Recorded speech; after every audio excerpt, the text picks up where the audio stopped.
In Blaine, Minnesota, 39-year-old Allison Leigh Schardin has been sentenced to 5 years of probation after pleading guilty to third-degree criminal sexual conduct involving two 15-year-old hockey players.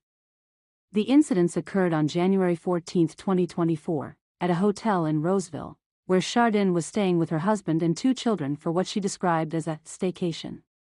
During her time at the hotel, Schardin met the two boys from Colorado, who were in town for a youth hockey tournament. Reports indicate that she approached the boys while they were in the hot tub, confiding in them about her marital problems. After the boys returned to their rooms, Schardin sent one of them a Snapchat, claiming she had just had a fight with her husband and wanted to come to the teens' room. Once inside, she asked the boys how old they were, remarking that they were young enough to be her children. She began discussing sex and stuff, inquiring about their sexual activity, and then got into bed with the two boys. One victim described feeling stuck in the moment, unsure how to say no. He recalled thinking, "Not really," but ultimately responded with a hesitant "sure," even though he wasn't fully on board with it.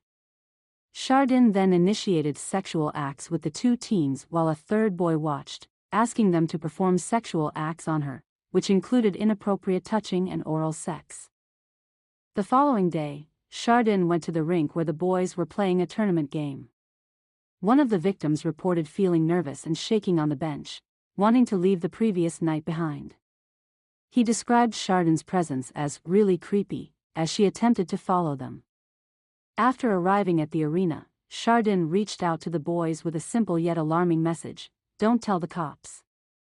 Police received a complaint on January 22 regarding sexual abuse involving a woman, later identified as Schardin, who had engaged in sexual conduct with members of a Colorado under-16 hockey team at a hotel located in the 2500 block of Cleveland Avenue North. Schardin was arrested February 1.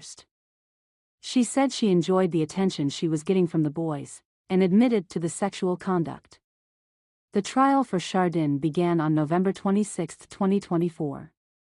Prosecutors argued in court that Schardin's behavior should be treated as seriously as if the genders were reversed, stating, "If the genders were reversed, there are few who would believe that leniency is appropriate." They highlighted the emotional toll on the victims, noting that the boys lost friends and faced harmful comments from others, as if they were the perpetrators. Initially, both victims were suspended from their hockey team but were later reinstated after explaining what happened. However, team officials ultimately decided to cancel the rest of the season. As part of her sentencing, Schardin must undergo mental health treatment and register as a sex offender for the next 10 years.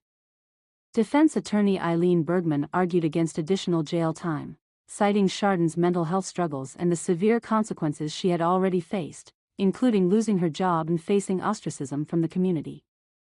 Judge Joy Barcher sided with the defense, granting Schardin credit for the 5 days she had already served in jail. She ordered Schardin to serve 2 more weekends in jail and perform 200 hours of community service. Additional conditions include mandatory mental health treatment, no unsupervised contact with juvenile boys, and registration as a predatory offender for 10 years. Thanks for watching. Like, subscribe, and hit the bell for more. See you next time.